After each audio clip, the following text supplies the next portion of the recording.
Assalamualaikum warahmatullahi wabarakatuh.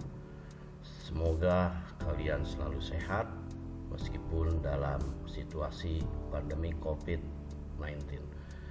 Anak-anak sekalian, di semester 2 ini kita akan mengawali materi kita mengenai kekongruenan dan kesebangunan.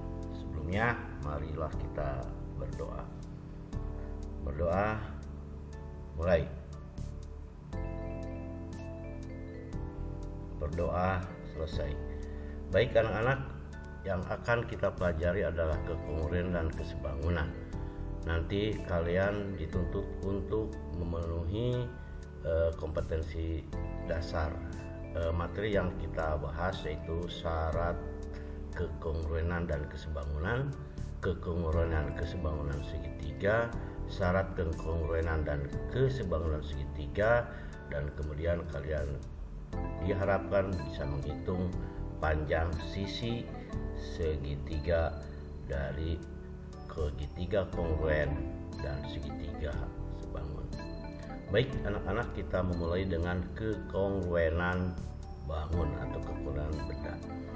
Kita identifikasi benda-benda yang kongruen atau yang tidak kongruen. Bapak tampilkan di sini ada gambar dua buah mobil yang kongruen. Jadi mobil ini kongruen. Kemudian ada lagi dua gambar mobil ya nah ini termasuk adalah dua gambar mobil yang tidak kongruen. Jadi yang pertama gambar mobil yang kongruen, kedua gambar dua mobil yang kongruen.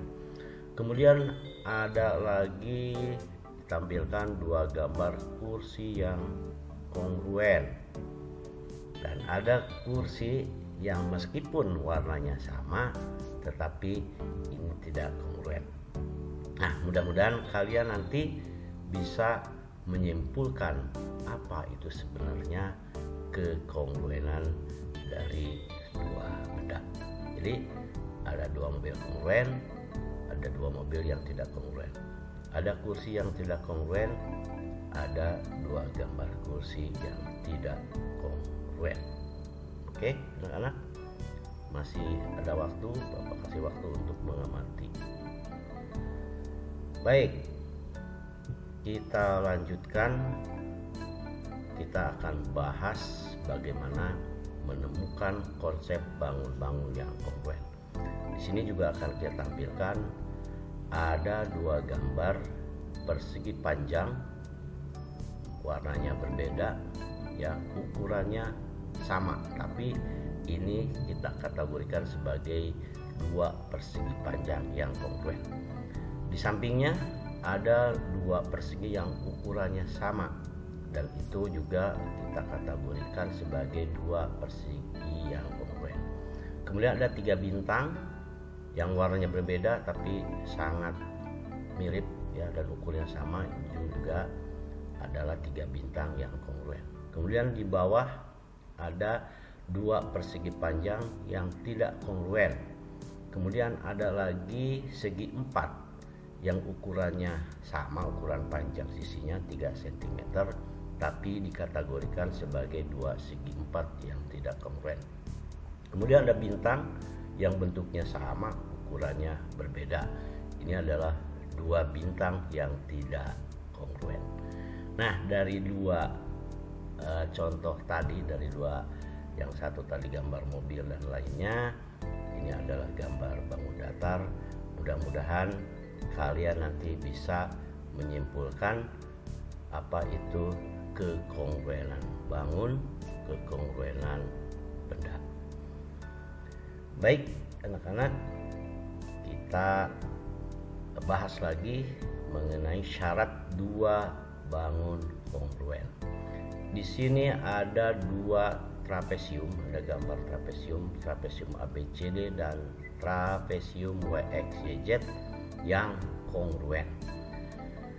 Nah, untuk itu kita selidiki, barangkali di antara dua bangun ini ada sisi-sisinya yang bisa kita selidiki ya. Oke, kita lihat sisi AB ya, sisi AB dan sisi XW itu adalah dua bangun panjangnya sama. Kemudian sisi BC dan sisi XY juga sama setelah kita ukur. Kemudian sisi CD dan sisi YZ itu juga sama panjangnya. Kemudian sisi AD ya, sama sisi AD dengan sisi WZ juga setelah diukur panjangnya sama. Nah, setelah kita selidiki sisi-sisinya, kita selidiki pula sudut-sudutnya. Ya, kita lihat kedua trapesium ini mulai dari sudut A dan sudut W. Nah, itu sangat sama ya, sama besar, sehingga sudut A sama dengan sudut W. Kemudian sudut B kita ukur ya, dan sudut X juga sama ya, sama. Jadi sudut B sama dengan sudut X. Kemudian berikutnya sudut C dan sudut Y juga ini berukuran sama. Yang terakhir sudut D kita lihat sudut D ya, dan sudut Z.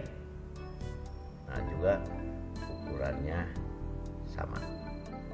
Jadi sudut D sama dengan sudut Z.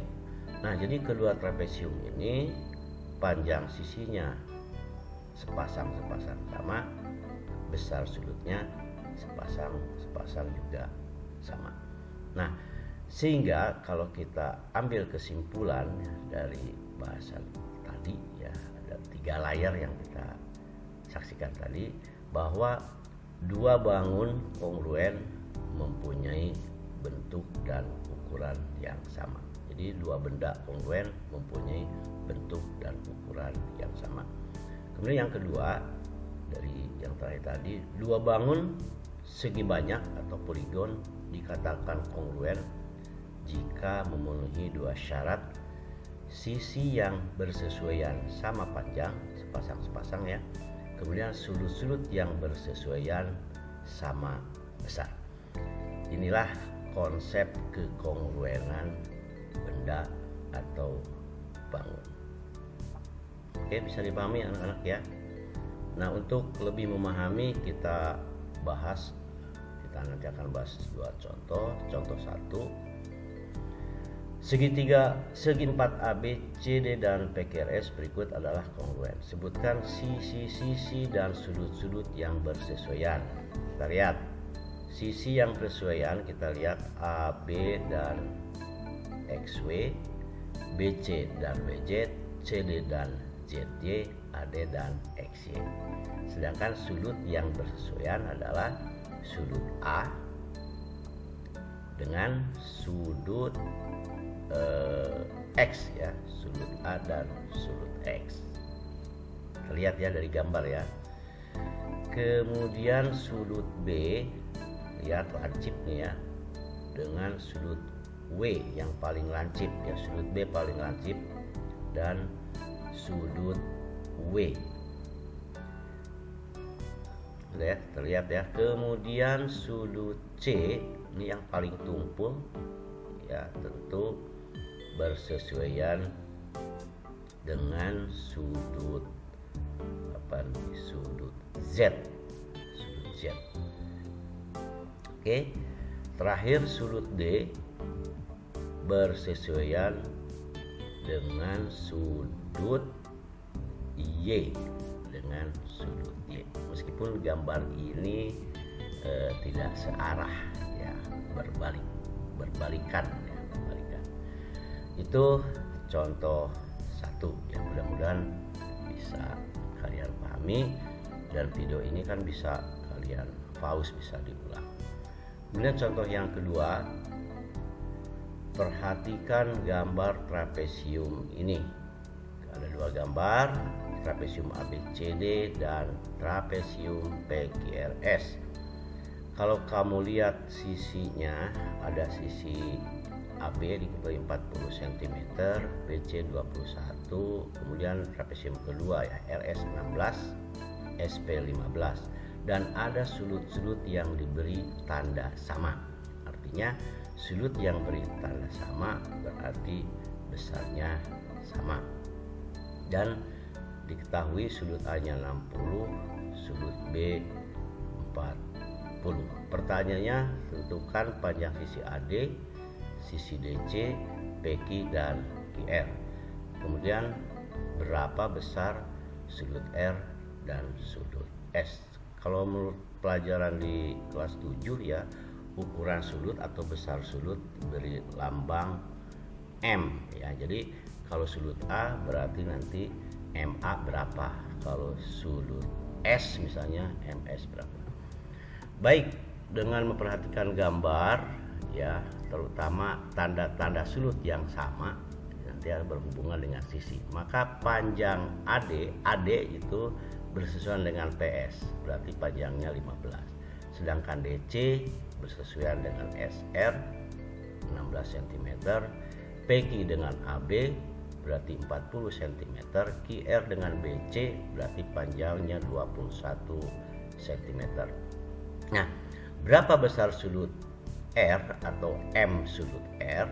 Maka kita lihat dulu nih, ada sudut yang diketahui ya, kita cantumkan pada gambar. Sudut A 60, sudut B 40. Berarti kalau sudut A 60, sudut B nya 60 gitu ya. Nah, kemudian berapa sudut MR? Berapa sudut R? Berarti 180, perhatikan ya, dikurangi 40 derajat. Ingat ya, ini adalah pasangan sudut dalam berseberangan. Ini pelajaran kelas 8 bisa kamu lihat ya. Kemudian ingat ini bahwa ini pasangan sudut dalam berseberangan. Kemudian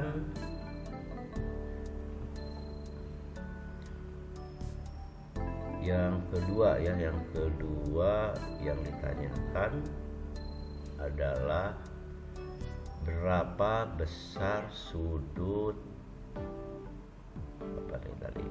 besar sudut S.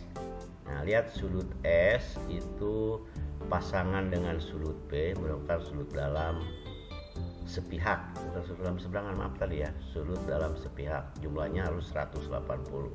Berarti sudut S-nya karena jumlahnya harus 180, maka sudut S adalah 120 derajat ya, 180 dikurangi 60. Baik anak-anak, kita selesai pembahasan hari ini. Mudah-mudahan kalian bisa memahami. Sampai jumpa. Salam buat orang tua kalian.